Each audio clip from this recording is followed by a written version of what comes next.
Durante a visita com nós de embaixador na Aruba,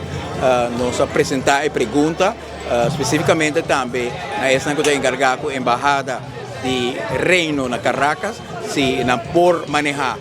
o processo de visa, se a Aruba também abre quanto aplicação adicional também bem, se não por manejar isso aí. E nós apontamos também toda instância na Aruba. Tem um candidato de instância envolvida,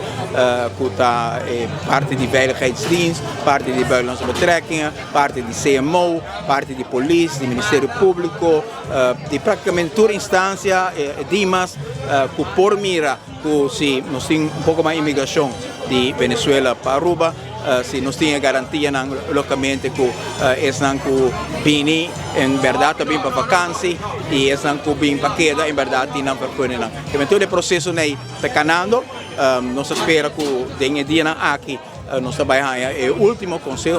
para nós poder decidir para meio de junho que está a decisão. Portanto, também abrir full ou larga será ou abrir em fase também é uma possibilidade. Que nossa expectativa nós lo seguimos conselho localmente de instância que tem a ver com o tema aqui, mas nós mira señalan toch positivo que outro país também está abrindo e Holanda recentemente tem o último Rijksminister ha aprovado também para a embaixadora que toda tem como eu quero chamar zakgelastigde, dus de outra maneira mandatar para estar na Caracas, a o título back de embaixadora de Reino na Caracas. E isso mostra também certo sentido